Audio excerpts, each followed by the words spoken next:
Well, welcome back everyone to another Marque on Motoring video, and today I'm back at the Motorist for the first time since the middle of February. That was for the Volvo cars and coffee. Today it's a turn of Fiats. We've had a few Abarths and a few 500s arrive so far, a lovely Panda 4x4 that I'm going to go have a look at. But there's also a big convoy supposed to be coming over as well, members of Yorkshire Abarth and the NWA, and I think possibly a few other groups. So I'm just waiting on those arriving.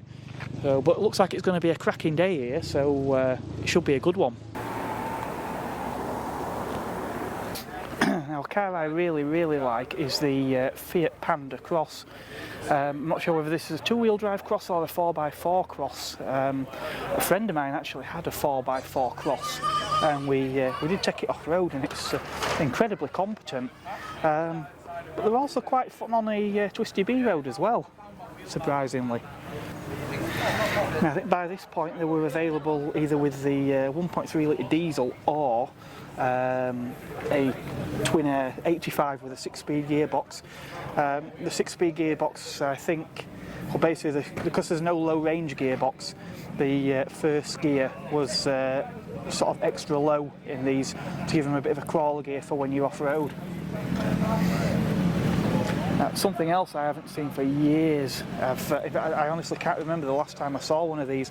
I don't think there was ever that common, even when they were new.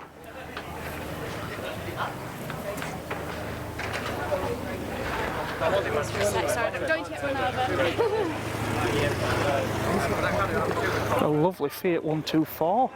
It's a nice change. Most of the ones I tend to see are Abarth, so it's nice to see.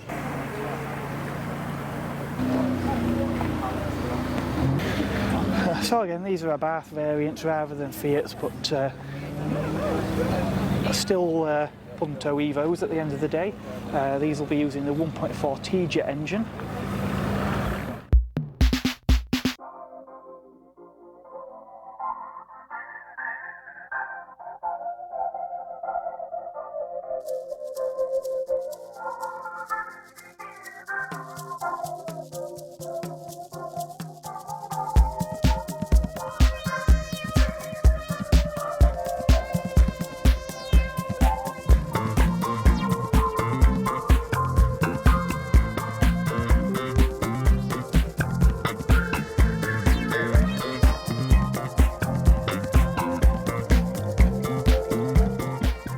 There's Mr. Quinn's Assetto Corsa that we've had on the channel before at the Abarth meet, and this 1.2S belongs to one of our Owners Club members, Sammy, and since I last saw her, I know only in the last few days she's had this big wing fitted on the back.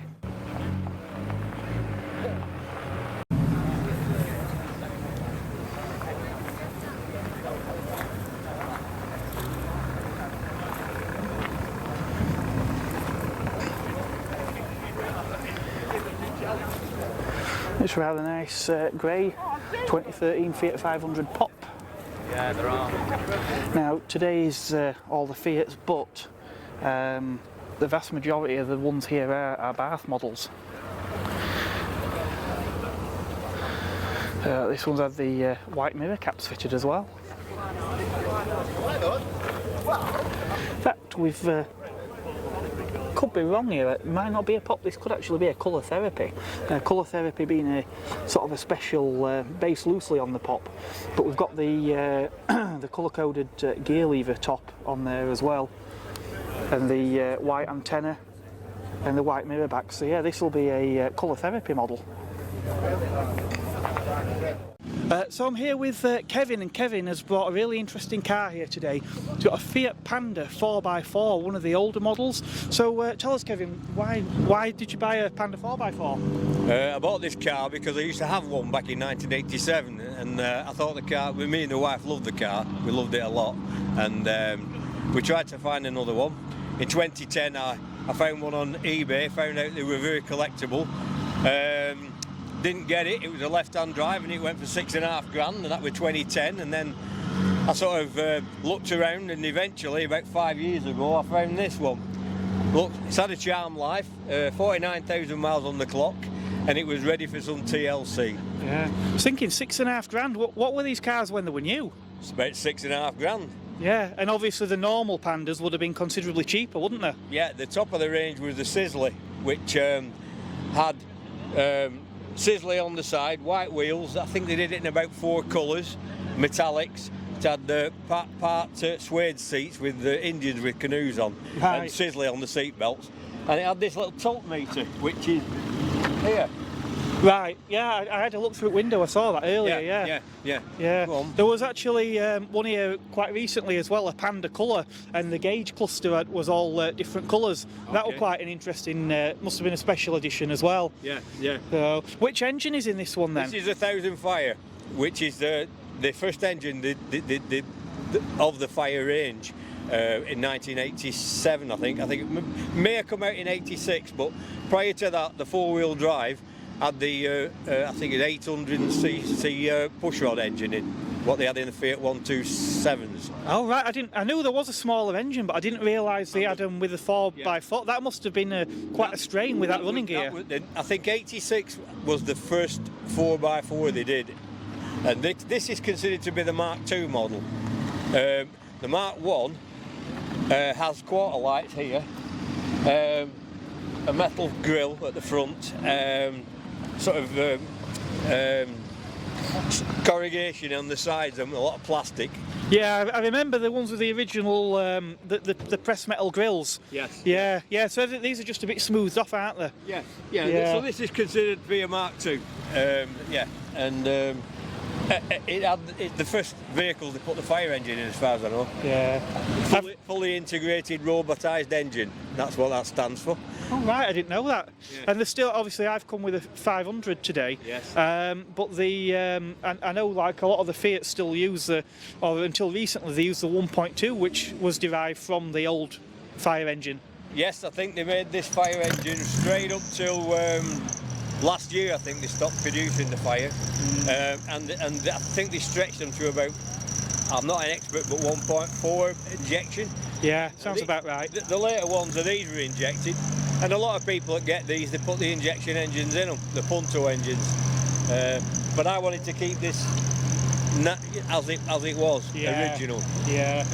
I've done lots of work on it. It was ready for some TLC when I got it, and it's still a work in progress. Have you actually ever taken it off-road? Not seriously, no. Across a few fields, but no, not seriously. I wouldn't want to do that to the car, to be honest. No. Are there plenty of parts available, like trim parts and things?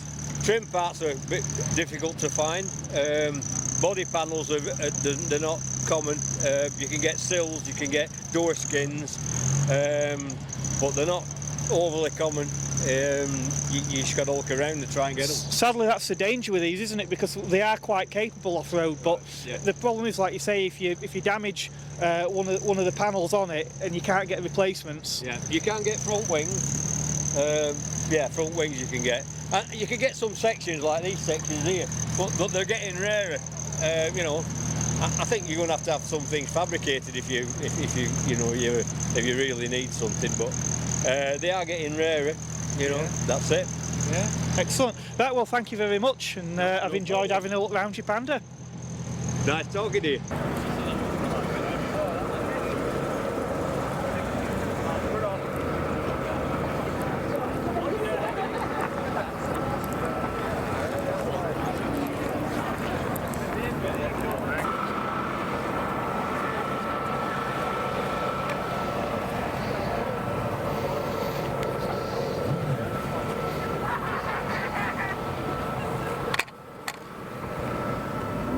Panda 4x4s were built for. What price do you want me to go and buy? It's a 4-wheel drive. Hey, we need 3 grams. Obviously, these two have had a change of tyres, something a little bit more meaty for off-road, and obviously this one's had his bumper all trimmed out as well to give more space. I'm not sure if there's any changes to the suspension, but yeah, certainly seem to have a fair bit of articulation on there. Very capable machines indeed. Got a hole there as well, is that for some sort of snorkel maybe? Not sure. If you know, maybe drop me a comment.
So I'm here with my friend Carlo, who's a bit of a veteran Fiat Abarth owner, but the car he's brought today is something I find really interesting because he's brought a Fiat Tempra. So Carlo, what possessed you to buy a Tempra? Yeah, well, I was after a new daily, and obviously I've always had sort of a passion for the Italian cars. I saw this on Car and Classic actually. They didn't want too much money for it at the time. I got the guy, funnily enough, to send me a video of underneath of it. Wasn't rotten, was quite happy with it. Since then, we've had it on the ramp, no rust anywhere on it, which I'm quite happy about. I went down and picked it up from near London. Obviously I'm from Lancashire, so it was a good 200-mile journey.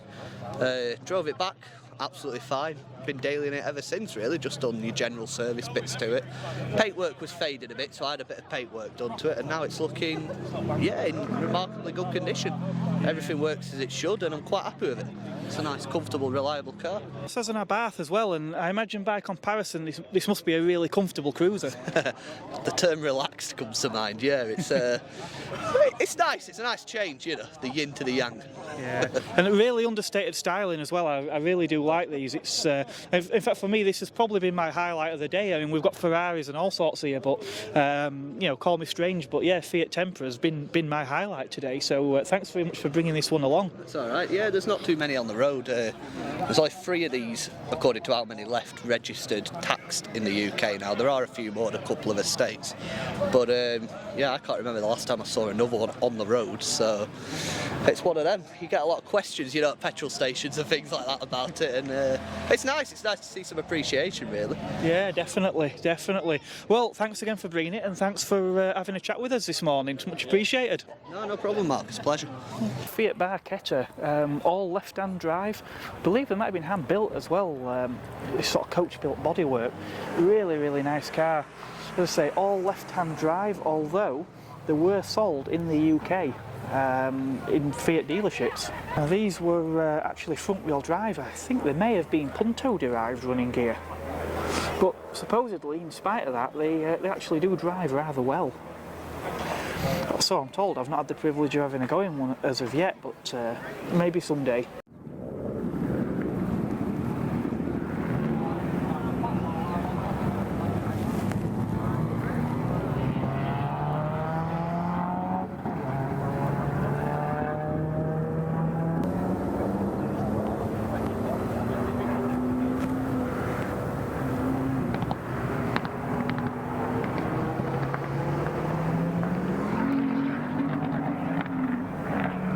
A real beauty I've just spotted behind me is this Fiat 1500.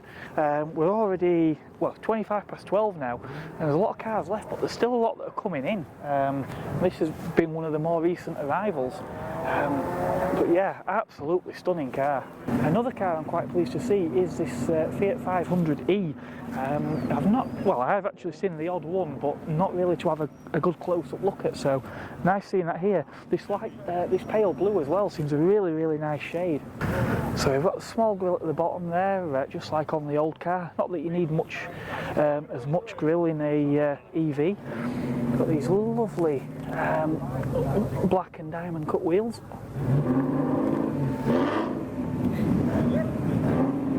So we've got disc at front, drums on the back, but again that's not an issue because EVs don't tend to use a lot of braking force, because the electric motor provides a lot of that. Now if the camera's picking this up, we've got this little 500 monogram here in the side of the tail lamps as well, and 500 La Prima on here. Lovely leather interior, and the actual pattern on here, it's got Fiat stitched into the upholstery, which is a really, really nice touch. Got this large centre console in the middle with an armrest, and again, camera reflecting on the glass here. You're probably not seeing all of this, unfortunately, but that does look quite a nice interior. I've tried to keep some of the shapes of the original dashboard, but I don't know. I'm still not sure if they've retained that 500 charm or not. Quite nice. They've done the little 500E in the badge there. Got a reversing camera on there as well, by the look of it. And parking sensors in the bumpers. I do like this chrome trim we've got along here as well, down the side of the car, and that cuts into this this side repeater here that sort of sticks out like a bit of a fin on the side of the car. We've got the halo style light still there, but now we've got a solid body colour part in the middle of it, and at the top of the headlight here, we've got this sort of eyelash, this eyebrow sort of shape on top. The one thing that they have changed as well is the door handles, so we've lost these sort of retro style chrome door handles, but that might not be a bad thing, because they were a bit of an Achilles heel on the existing 500s, unfortunately. There was a cheap hinge part that were prone to failure, and if you catch it early enough, it tends not to be a problem. It's a cheap fix. But if it gets left and the whole door handle comes off, then it ends up being a bigger job. So as you can see behind me here, we've got a couple of fantastic little Fiats, and I'm joined by Riley. Now, Riley has not yet got a driving licence. In fact, he's had several of these cars already from the age of 13. So tell me, Riley, what got you into Cinque and Seicentos? Well, my dad's always been a big Italian car fan, so I've just followed on from that. And then they're a really reasonable priced car, fun, rare, cheap, and then I thought, why not? Let's just buy one. And then all of a sudden I've got 6 of them now, so these are the 2 main ones that I've kept for a good while now, and they're really nice condition. So, have you still got the other ones at home? No, I've sold them on. But and were they all Sportings as well, or? Yeah, Sportings, mainly in yellow, and then I called myself the Flying Banana on Instagram, but this was the first red one I've had, so yeah. Yeah, obviously the yellow Seicento behind us, that's also, it's a Schumacher edition, is that right? Yes, yeah, Schumacher edition, and they made about 5,000, I think, and this is number 2121, so yeah. Is there much to differentiate it from a regular Sporting? You get the Abarth kit, ABS, 14-inch wheels, and then closer ratio gearbox, but other than that, pretty much the same. Yeah, I must admit, I know in my 500 I've got a closer ratio gearbox, and it does make a lot of difference when you've got a car that doesn't have a lot of power to start with. It helps you sort of keep it in the zone more of the time, doesn't it? Yeah. So this red one behind us then, Cinque and Seicento. Yes. So tell us about that one. So this one I've had it for a year exactly today, and it's got 24,000 miles on it, so all original, mint condition, well, as close as I can get it to original, and yeah. That's virtually no mileage at all, and what's 1998 is an R edge? Yeah, so that's really, it's what, like two years mileage, if that? Yeah, pretty much, yeah. Brilliant. And then the Schumacher has 36,000, so still very low. Yeah. Have you actually had the opportunity to drive these cars sort of off-road then? Yeah, I've got a little field, so we have a little spin around there, but not on the road, but I can't wait to pass my test, really, so yeah. How do you find the compare? Well, you get no power steering in the Cinque and Seicento, so it's a little bit stiffer, but you get a bit more contact with the road, and then that it's quite refined and also quite sprightly, up to sort of 30 miles an hour. It's quite quick to get there, and yeah, they're both different experiences. Some people might think that they're very similar cars, but they're actually quite different. Yeah. Yeah. Well, that's brilliant. It doesn't look like there's any danger of you swapping to anything different to one of these in the near future. Well, I'm always keen for other projects, but yeah, these two are definitely keepers. Yeah. So thanks. That's brilliant. Well, good luck with your driving test. And you mentioned you've Instagram.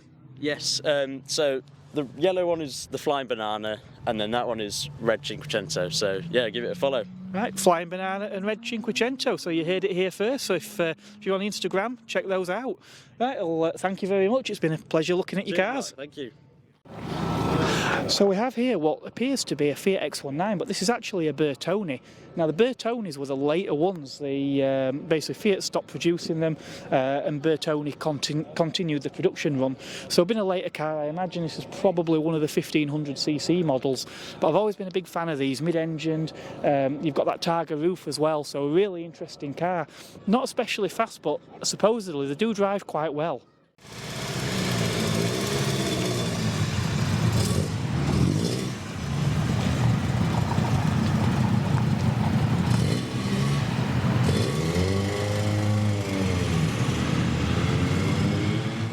You'll know by now if you watch the channel regular that I'm quite a fan of Fiat Coupes, and I've got father and son here, Paul and Flynn, who's had this coupe for about 20 years. So tell us a little bit about the car.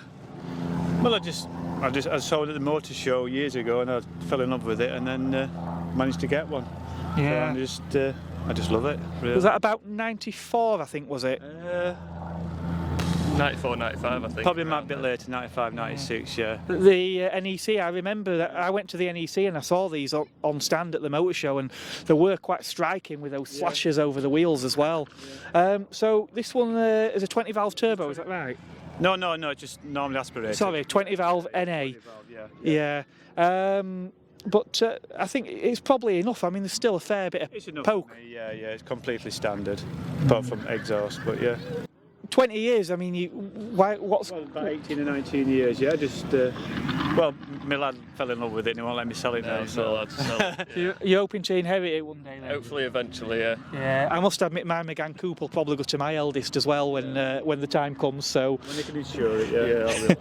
that's the hard bit, isn't it? It's going to be insuring them. Yeah, that's brilliant. It's, so how... The experience of owning this car then for 20 odd years, how has that been? It's just great to drive. It's just problems when you're having repairs on cam belts can be a nightmare. Yeah, I hear that's quite a big job. Somebody local who can kind of do the job and who you can trust. I'd be quite happy with a 16 valve NA, but with this 5-cylinder you've just got that warble, haven't you, that sound? Yeah, you've got that distinctive sound. It sounds nice when you put your foot down. Yeah. Well, that's fantastic, thank you very much. Well, that almost wraps up another episode of Marque on Motoring. It's been an interesting day here. Not as many older Fiats as I might have hoped to have seen, but there has definitely been some gems, some very interesting cars that have popped up. So what else have we got going on? Megane road trip. That actually happened about a month ago now. I just haven't got around to editing all that yet, but that's definitely coming soon, so that's going to be one to watch out for. We actually covered 800 miles in 36 hours in that car. I ended up interviewing the local mayor as well, and got on the Belgian news. So yeah, that was quite an interesting trip. What else have we got? MGB review, that's another one that I've done that's just in editing, so that'll be up shortly as well. Future events, I'm going to be back at the Motorist again for a few events. I've got the Hub Nut Social coming up, we've got French Fancies as well, which I'll be bringing the Megane along to, and I'm also going to be at the Furious Driving Social as well. Of course, there are going to be a lot more events here and probably elsewhere besides, so do keep an eye out for those. If you haven't already, please do make sure you subscribe. There's going to be a lot more of this sort of stuff still to come. If you've enjoyed it, please do give the video a thumbs up, and I don't know, maybe something here caught your fancy, or maybe one of the cars featured today was your own. Do let me know in the comment section. Until next time, it is goodbye from me.